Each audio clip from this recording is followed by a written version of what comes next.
Hi കൂട്ടുകാരെ, ഇതിപ്പം നമുക്ക് വൈകുന്നേരത്തെ ചായക്ക് കുടിക്കാൻ വേണ്ടി ഗോതമ്പൊടി വെച്ചിട്ടുണ്ട് സ്നാക്സ് തയ്യാറാക്കാം. അപ്പോൾ 1.5 കപ്പ് ഗോതമ്പൊടി എടുത്തിട്ടുണ്ട്. അതിലേക്ക് 1/2 കപ്പ് തേങ്ങാ ചിരവി ഇതിൻ്റെ അകത്ത് ഇട്ടിട്ടുണ്ട്. പിന്നെ നമുക്ക് ഏലക്ക ഒരു 5-6 ഇട്ടിട്ടുണ്ട്.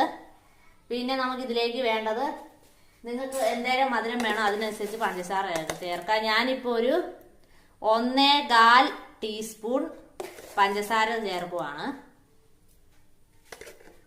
എന്നിട്ട് നമ്മൾ ഇതിലേക്ക് ഉപ്പ് ഒരു 1/4 സ്പൂൺ ഇട്ടിട്ടുണ്ട്. പിന്നെ നമ്മൾ ഇതിലേക്ക് നല്ല ചൂടുള്ള വെള്ളം വേണം ഒഴിക്കാനായിട്ട്. ഈ മാവൊന്ന് നല്ലതുപോലെ ഒന്ന് വെന്ത് കിട്ടാൻ ഏകദേശം ഒരു ചപ്പാത്തിയുടെ പരുവത്തിൽ വേണം നമ്മളിത് കുഴച്ചെടുക്കാൻ വേണ്ടിയിട്ട്. അപ്പം നല്ല ചൂടായതുകൊണ്ട് ഞാൻ ആദ്യം ഒന്ന് സ്പൂൺ വെച്ചിട്ട് കുഴയ്ക്കുകയാണ്. അപ്പം നമുക്കിത് കുഴച്ചെടുത്തോണ്ട് വരാം. അപ്പോഴേ നമുക്കൊരു 1/2 കപ്പ് അരിപ്പൊടിയും കൂടെ നിങ്ങൾ ചേർക്കണം, എന്നാലേ പറ്റുള്ളേ.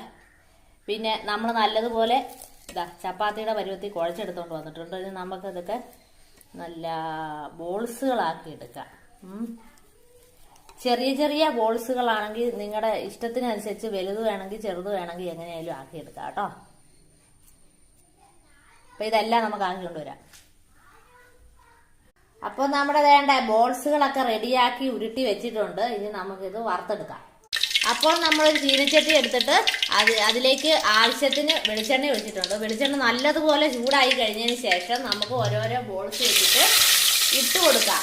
അപ്പം നമ്മളിത് ഹൈ തീയിലിട്ട് വേണം, തീ കൂട്ടിയിട്ടിട്ട് വേണം ഇത് വേവിക്കാൻ. അപ്പം കരിഞ്ഞു പോകാതെ സൂക്ഷിക്കാൻ കൂടെ വേണം. ഇതിൻ്റെ അകത്ത് 2 ഇടാൻ പറ്റുള്ളൂ, വലിയ ബോൾസ് ആയതുകൊണ്ട്. അപ്പോൾ ഇതൊരു ചെറിയ ഗോൾഡൻ നിറമായിട്ട് വരണം, കരിഞ്ഞു പോലെ. ഇതിപ്പോൾ ഞാൻ മറിച്ചിട്ടിട്ടുണ്ട്.